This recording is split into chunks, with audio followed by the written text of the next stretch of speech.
मेरे को एक चीज जानी थी आपके इस्लाम में। जैसे कई प्रैक्टिसेस है, जैसे कि हलाला, सरिया, तीन तलाक और मुता निकाह। तो भाई खतना, तो भाई ये सब मुझे प्रैक्टिस ना बुरी लगती है। तो भाई इसके बारे में थोड़ा बताओ। अब जैसे मान लीजिए, अच्छा। फॉर एग्जांपल, एक मिनट। अब जैसे मान लीजिए भाई कोई औरत है, ठीक है, उसकी उसका कोई पति है, उस पर बहुत जुल्म करता है, लेकिन इस्लाम में मैंने सुना है कि मतलब औरत को तलाक लेने का अधिकार नहीं है, और मर्द जब चाहे वो तब औरत को 3 बार तलाक बोले, तलाक हो जाए।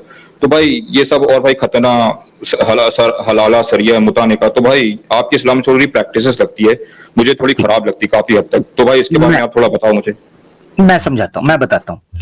अभी हम्म। ना इसका सिंपल मैं आपसे पूछूंगा ना कि इसके कोई रेफरेंस है आपके पास, जो आपने बातें की कि औरत को तलाक का अधिकार नहीं है, तो आपके पास रेफरेंस नहीं होगा, ऐसे ही है ना? हाँ ना? भाई मैं बताओ, फिर मैं एक्सप्लेन करता हूँ। मुझे पता नहीं है रेफरेंस के बारे में। हाँ हाँ, उसकी वजह मैं बताता हूँ क्यों। सुनना जरा अभी क्यों। ये जो आपने बातें की है ना, मैंने सारी खामोशी से सुनी है। इनमें से एक बात का भी रेफरेंस नहीं है आपके पास, मुझे पता है, आपने सुनी है।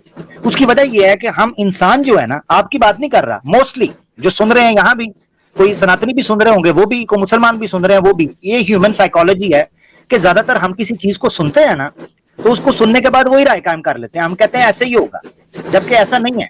मिसाल के तौर पे आपको बताता हूँ एक एक चीज। सबसे पहले आपने हलाला की बात की। आपको हाँ। पता है हलाला वर्ड ना कुरान के अंदर है ना हदीस के अंदर है ही नहीं, ये वर्ड ही नहीं है, ये वर्ड है तो ही भाई नहीं। हाँ, तो भाई जरा हलाला निकला कहाँ से, कैसे बना? और ये हलाला तो होते हुए मैंने कई बार देखा सुना भी है, मैं बता मैं बताता कई हूं ना, ऐसे केसेस सुने। मुझे सुनेंगे पहले, आपको फिर मैंने अपने बताएंगे। इंडिया में सुने हैं। मैं आपको बताऊंगा, समझाऊंगा हो क्या रहा है। जिस तरह ये नांगे शांगों को कंडेम कर रहे हैं ना आप, इसी तरह हम भी हलाले वालों को कंडेम करते हैं। मैं आपको बताता हूं हो क्या रहा है। हलाला जो है ये वर्ड कहां से आया, ये कैसे आया, कैसे मामला हुआ, ये मैं आपको थोड़ा समझाता हूं। कुरान में कोई वर्ड नहीं है ना हदीस के अंदर वर्ड है। हदीस में बल्कि इसके ऑपोजिट आपको रूलिंग दी गई है इसके हराम होने की। अल्लाह के रसूल पाक सल्लल्लाहु अलैहि वसल्लम ने फरमाया लानल्लाहुल मुहल्लिला वल मुहल्लिल लहू, अल्लाह ताला की लानत हो हलाला करने वाले के ऊपर और हलाला करवाने वाले के ऊपर। अब ये हुआ क्या असल में, मैं आपको बताता हूं। हलाला जो है ये टर्म इस्तेमाल होने लगी उस खातून के बारे में जिसको मर्द ने 3 तलाकें दी, और 3 तलाकें देने के बाद वो उस पर हराम हो गई, ठीक है, प्रोहिबिटेड, उसके साथ शादी। भाई मैं कुछ समझा नहीं, थोड़ा और डिटेल में बता सकते हो? मैं डिटेल में बताता हूँ। एक मियाँ बीवी रह रहे हैं, कपल है, हाँ। ठीक है, हाँ। कपल रह हाँ। रहे हैं, और कपल ठीक। जो है मिसाल के तौर पर मर्द जो है वो अपनी बीवी को तलाक दे देता है, ठीक अच्छा। है, 3 तलाक तलाक दे मतलब देता है। तीन? अच्छा हाँ, अच्छा, 3 तलाक, ठीक। 3 तलाक। अच्छा, इसमें भी इख्तलाफ है, 2 तरह के लोग हैं। एक कहते हैं कि एक ही सिटिंग के अंदर, यानी एक जगह पे मिसाल के तौर पे किचन में बैठ के खाना खा रहा, टीवी लॉन्च में बैठ के वो खाना खा रहे थे, भाई आप ठीक है। हलाला का बता रहे हो कि ट्रिपल तलाक का बता रहे हो? मैं दोनों दोनों समझाता हूं ना आपको, हलाला उसके बाद आता नहीं भाई, भाई एक एक इंटरलिंक्ड बताओ है, भाई। ऐसे इंटरलिंक्ड है, कर। सुनिए आप। है। इंटरलिंक है ना, इंटरलिंक्ड समझ रहा हूं। मेरे भाई, भक्त भाई, इंटरलिंक्ड है, ट्रिपल तलाक और हलाला इंटरलिंक्ड है, आप सुन अच्छा, लीजिए, जुड़े आपको हुए हैं समझ आपस में में? आएगा। आपस में पूरा जुड़े हुए हैं? हाँ, जुड़े हैं, फंस गए हैं, एल्फी लगी हुई है, सुन ले जरा इंटरलिंक्ड बात। है, हाँ। नहीं, अगर अगर दोनों एक साथ होता तो मैं कंफ्यूज थोड़ा हो जाता कि पहले किसको देखूं सुनूं। तो मैं आप ये लिंक है ना, समझे सुन नहीं? लीजिए, आपको समझ में अच्छा आएगा। ठीक है, ठीक है, ठीक है, ठीक है। सुन ले, बार बार सुने, रिकॉर्डिंग हो जाएगी, उसको बार बार सुने, समझ आएगा। ठीक है, अच्छा, ठीक। हलाला होता है, वैसे तो हराम है, जो आप कह रहे हैं ना प्रैक्टिस किया जा रहा है उसकी बात कर रहा हूं, हम तो उसको गलत समझते हैं, हराम है जो। अच्छा। हलाला जो होता है वो होता है तलाक की वजह से, इसीलिए तलाक पहले होगी बाद में हलाला होगा, ये जो प्रैक्टिस किया जा रहा है। इसीलिए पहले आपको समझना पड़ेगा कि पहले तलाक होती है, उसके बाद हलाला होता है। तलाक के बारे में ये चीज है कि कुछ ये कहते हैं कि तलाक जो है वो एक सिटिंग के अंदर 3 दफा, एक बंदे ने बोला ना, मिसाल के तौर पे टीवी लॉन्च में बैठे खाना खा रहे थे, बीवी और खामंद का, जो हस्बैंड और वाइफ है, ठीक है, उसके साथ कोई कोई झगड़ा हो गया, कोई मसला हो गया, तो उसने अपनी बीवी को बोल दिया तलाक तलाक तलाक, ठीक है। बाज इस चीज के कायल हैं, और बाज ये कहते हैं कि नहीं, एक सिटिंग के अंदर नहीं, वो मुख्तलिफ सिटिंग के अंदर देगा। मिसाल के तौर पर एक दफा तलाक देगा, उसके बाद ठीक है वो 3 महीने की इद्दत गुजरती है ना, उस इद्दत के बाद वो नया निकाह और नया हकमैर वो कर सकता है, 3 महीने के अंदर रुजू कर सकता है, सॉरी, और 3 महीने का पीरियड गुजरने के बाद वो नया निकाह, नया हकमैर और वलीमा करना पड़ेगा। ये प्रोसीजर है, इसको थोड़ा सा समझें। उसके बाद ये होता है कि वो 2 बार इस प्रोसेस को गुजारेगा, जिस तरह कुरान के अंदर आया है कि अत्तलाकु मर्रतान, तलाक 2 मरतबा होगी। 2 मरतबा से मुराद ये है कि तीसरी बार जब उसने ये प्रोसेस गुजारा ना, उसके बाद वो औरत उसके ऊपर हराम हो जाएगी, इल्ला ये कि वो नॉर्मल सर्कमस्टांसिस के अंदर, नॉर्मल पैटर्न के अंदर, नॉर्मल तरीके से वो किसी और बंदे से शादी करती है, और वहां वो बेवा हो जाती है, विधवा हो जाती है, और वो इद्दत पूरी करने के बाद, विधवा की इद्दत है 4 महीने 10 दिन, और वो वहां से भी उसको डिवोर्स हो जाती है नॉर्मल सर्कमस्टांसिस के अंदर, प्लान्ड सर्कमस्टांसिस नहीं, इंटेंशनली नहीं, प्री प्लान नहीं, ठीक है जी। अगर वो उसको तलाक हो जाती है तो वहां पर वो इद्दत पूरी करने के बाद, जो कि 3 महीने है या 3 मेंसेस के सर्कल है, वो वापस आ जाती है, तो ये दोबारा उससे शादी कर सकता है। ये है प्रॉपर जेन्युइन इस्लाम का तरीका। अब जो हलाला की आप बात कर रहे हैं, उसमें ये करते हैं कुछ लोग, वो मौलवियों की बात कर रहा हूं जिनको पैसे लग, जैसे ये बाबा बूबे की आप बात करते हैं ना, ये योगी शोगी जिनको आप फोन नहीं करते, इस तरह कई लोगों ने इसको प्रैक्टिस करने के लिए गलत इस्तेमाल किया कानून का। उन्होंने ये किया कि एक मियां बीवी ने तलाक दे दी, उन्होंने कहा ओहो हो ये तो तुम्हारे लिए हराम हो गई है। वो कहते हैं हम तो छोड़ना नहीं चाहते, हमसे तो गलती हो गई, हमसे तो मिस्टेक हो गई। वो कहते हैं अच्छा इसका कराएंगे हलाला, ठीक है जी। वो हलाला करवाने के बाद कहते हैं जी अब तुम्हारे लिए हलाल होगी, जबकि इसके ऊपर इस्लाम की सख्त रूलिंग मौजूद है कि लानत है ऐसे करने और कराने वाले के ऊपर। कुरान की लानत है, यानी हदीस की लानत है, अल्लाह के रसूल की, और कुरान का ये प्रोसीजर नहीं है। ये है चीज, समझे अब आप। अब आगे चलते हैं अगले पॉइंट पे। आप इस बात को कंडेम करते हैं? बिल्कुल कंडेम करते हैं, मैं नहीं करता, बड़े बड़े उलमा कंडेम करते हैं। अच्छा भाई, अब मुझे थोड़ा सा मुता निकाह के बारे में बताइए।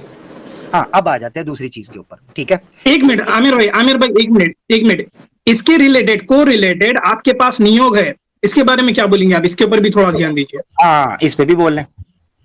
होता नहीं है वो, होता है ना, क्यों नहीं होता है? आपने कहाँ केस सुना? हाँ। मुझे कुछ बताइए। क्या बोले भाई? मुझे कुछ केसेस बताइए आप। बहुत केसेस है, मैं नहीं, स्वामी विवेकानंदा बोले हैं, और सत्यार्थ प्रकाश में लिखा है कि कई ऐसे गांव हैं जहां पर ये क्या बोलते हैं, नियोग होता है। और आज के भी टाइम पर अगर आप गूगल कर लेंगे तो कई ऐसे गांव हैं रिमोटेड एरियाज में, वहां पर 5 भाई है और 1 बीवी है, उनका बच्चा भी है। तो इनके ऊपर डॉक्यूमेंट्री बनी गई है, एक प्रकार से कोई मूवी बनी है, डॉक्यूमेंट्री है इनके ऊपर। ठीक है, नियोग के बारे में बात हो रही, नियोग आपके स्क्रिप्चर्स में मेंशन है, ठीक है, इसके बारे में क्या बोलेंगे? नहीं ठीक है, वो मेंशन जरूर होगा, लेकिन मुझे आज के समय पे भाई वो नहीं फॉलो होता, बिल्कुल नहीं फॉलो होता।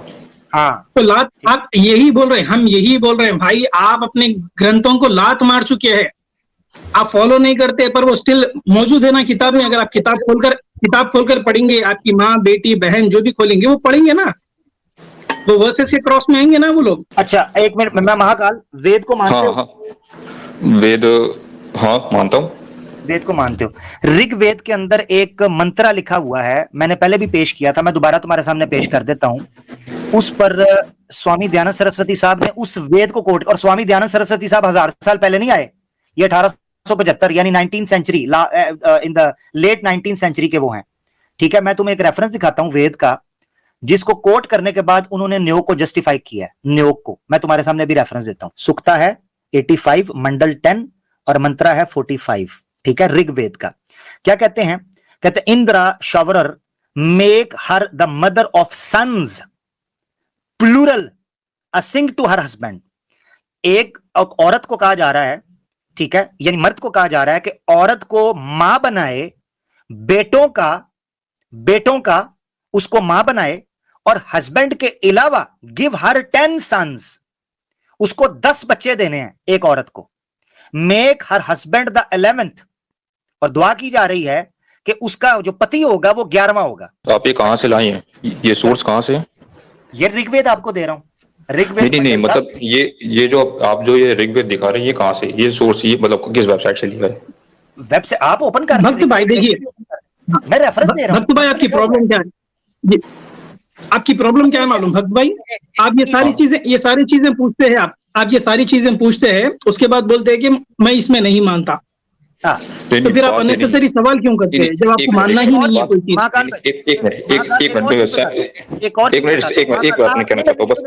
मुझे बात डाइवर्ट हो जाएगी, मैंने आगे बात मुकम्मल करनी है, मेरा टॉपिक मुकम्मल नहीं हुआ अभी नियोग के हवाले से, ठीक है, मुझे पता बात बीच में रह जाएगी।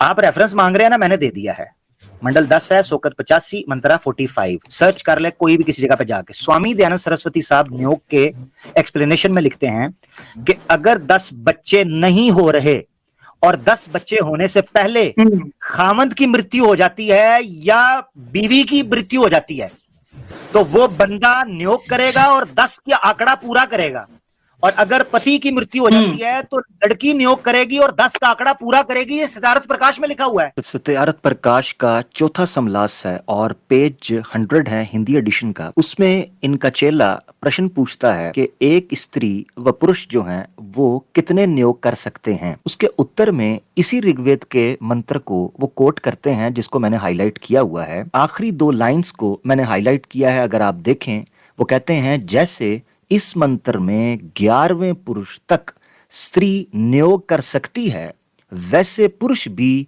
11वीं स्त्री तक नियोग कर सकता है, यानी इस मंत्र से निकलता है। तो सत्यार्थ प्रकाश में स्वामी दयानंद सरस्वती साहब इसी ऋग्वेद के मंत्र से नियोग 11 नियोग की इजाजत दे रहे हैं कि इस आंकड़े को ऋग्वेद को पूरा करने के लिए स्वामी दयानंद सरस्वती साहब को नियोग करना पड़ेगा। वो तो इस कॉन्टेक्स्ट में नियोग को परमिसेबल कह रहे हैं। सोशल मीडिया पर 99% चीजें फेक होती है और गूगल भी जो रिसर्च दिखाता है वो लोगों द्वारा बुक का हवाला है। वो लोगों वो आप बुक से दिखा रहे हो? हाँ, बुक का हवाला क्रॉस चेक कर लीजिए। बुक का हवाला दे रहा हूं भाई। नंबर 1 यानी इस्लाम यानी सोशल मीडिया के ऊपर सारे रेफरेंस जो ठीक है वो सिर्फ इस्लाम के खिलाफ है। इस्लाम के अलावा जितने धर्म है उन सब के रेफरेंस ठीक है। गलत है। मैं ऐसा बिल्कुल नहीं कह रहा हूँ, मैं ऐसा बिल्कुल भी नहीं कह रहा हूँ, लेकिन मैं ये कहना चाहता हूँ कि सोशल मीडिया पर 99% चीजें जो है वो फेक होती है और गूगल भी जो उसी के रिजल्ट दिखाता है तो लोग वेबसाइट पे डाल देते हैं। आप चेक करो। आपके पास ऋग्वेद पढ़ी है? ऋग्वेद पढ़ी है? नहीं, मेरे पास नहीं है। ऑनलाइन सर्च कर लो, खुद देख लो, किसी पंडित से पूछो। पंडितों को पता ही नहीं है ऋग्वेद क्या है। अगर सच कह रहा हूँ, सच हंसने वाली बात है, लेकिन भाई मैं खुद कह रहा हूँ। और भाई हमारा हाल यही है हमारे यहाँ का। पंडित पता है अभी आप क्या करिए मालूम, अभी आप क्या करिए मालूम, कुछ पाठ पूजा करिए, दयानंद सरस्वती को जिंदा करके उनसे पूछ कर आइए। अब हमको इतना नहीं कोई जानते तो नहीं है। एक और रास्ता बता देता हूँ। महाकाल, अब आजकल तो ऑप्शन मौजूद है। हमने डंडा ऐसा मंजी के नीचे फेरा है कि जितने ये चिल्लम चोर वो आजकल प्रोग्राम कर रहे हैं सनातन धर्म का हर एतराज और जो ऑब्जेक्शन का अखंड करेंगे, वो प्रोग्राम कर रहे हैं ना। जाके पूछें उसको, कहें भाई आवाज़े हक के ऊपर एक मंत्र पेश किया गया था ऋग्वेद का जिसमें स्वामी दयानंद सरस्वती साहब की कमेंट्री है। पंडित का नाम है बाबा जी का ठुल्लू। उनसे पूछे जाके, महाकाल भाई उस पंडित से मेरी जान पूछो जाके कि ये नियोग होता है कि नहीं होता। अब आगे चलते हैं।